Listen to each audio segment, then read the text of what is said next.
राजस्थान की धरती सिर्फ रेत और ऊंटों के लिए नहीं जानी जाती। यहाँ की मिट्टी में शेरों का खून मिला हुआ है। और जब बात हो गोरा और बादल की, तो ये नाम सुनते ही वीरता की तस्वीर खड़ी हो जाती है। ये कहानी है उन दो राजपूतों की, जिन्होंने एक युद्ध में ऐसा कारनामा किया जिसे सुनकर रोंगटे खड़े हो जाते हैं। अगर आपके दिल को ये कहानी छू जाए तो सब्सक्राइब जरूर करें, क्योंकि ऐसी ही वीरता, बलिदान और जज्बे से भरी कहानियां हम हर दिन आपके दिल तक पहुंचाते हैं। कहानी की शुरुआत होती है चित्तौड़ के दुर्ग से।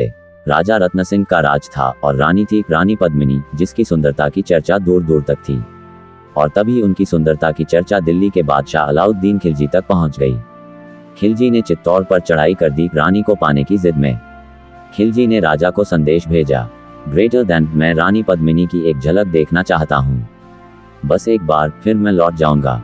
राजा और दरबार धर्म संकट में पड़ गए। रानी ने कहा, धोखा मत खाओ, वो देखने नहीं, कब्जा करने आया है। तब एक तरीका खोजा गया। खिलजी को दर्पण में रानी की परछाई दिखाई गई, लेकिन खिलजी ने धोखा दिया। राजा को कैद कर लिया गया और कहा, अगर रानी को चाहते हो तो आत्मसमर्पण कर दो। तभी रानी ने एक योजना बनाई, राजा को छुड़ाने की, तलवार से, छल से नहीं। इस काम के लिए आगे आए गोरा और बादल। गोरा था एक अनुभवी योद्धा, गौरव और मर्यादा की मूर्ति। बादल था एक युवा, गर्म खून वाला, मगर बुद्धिमान और तेज। रानी ने रणनीति बनाई और खिलजी को संदेश भेजा, ग्रेटर देन, मैं खुद आऊंगी, पालकी में अपनी दासियों के साथ। खिलजी मुस्कुराया। उसने सोचा अब विजय पक्की है, लेकिन वो नहीं जानता था उन पालकियों में महिलाएं नहीं थीं, हथियारबंद योद्धा थे। और गोरा और बादल सैनिक बनकर खिलजी की सेना में घुसे। उन्होंने योजना बनाई, राजा को छुड़ाना है या जान देनी है। और फिर आया वो दिन जब रानी की 700 पालकियां खिलजी के दरबार में पहुंची।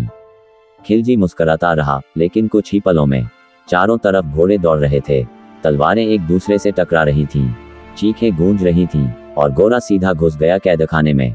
राजा को छुड़ाने बादल ने पीछे से रास्ता साफ किया। राजा को घोड़े पर बिठाया गया और उसे किले की ओर रवाना किया गया।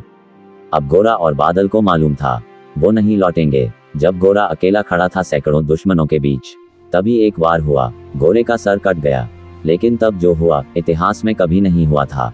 गोरे का शरीर लड़ता रहा, बिना सर के। उसके हाथों में तलवार थी और वो घोड़ों को काटता हुआ आगे बढ़ता गया। दुश्मन डर से पीछे हटने लगे, क्योंकि सामने एक इंसान नहीं, कोई अग्निपुत्र लड़ रहा था। उसका धड़ तब तक लड़ता रहा जब तक उसके शरीर में सांस बाकी थी। और बादल ने राजा को दुर्ग के पास तक पहुंचाया, लेकिन फिर वो वापस मुड़ गया लड़ने के लिए। उसने कहा, गोरा अकेला है, मैं अपने गुरु को अकेला नहीं छोड़ूंगा। वो गया और शेर की तरह लड़ा। और जब अंतिम वार हुआ, उसकी मुस्कुराहट अब भी कायम थी। राजा सुरक्षित किले में पहुंच गया।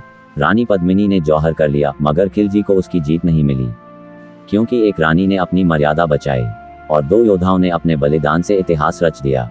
आज भी गूंजते हैं उनके नाम, आज भी राजस्थान में गीत गाए जाते हैं।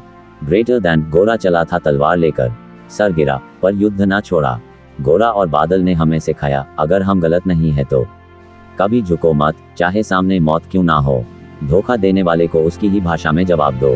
आज उनकी गाथा सिर्फ कहानी नहीं, एक प्रेरणा है हर उस इंसान के लिए जो अन्याय के खिलाफ खड़ा होता है।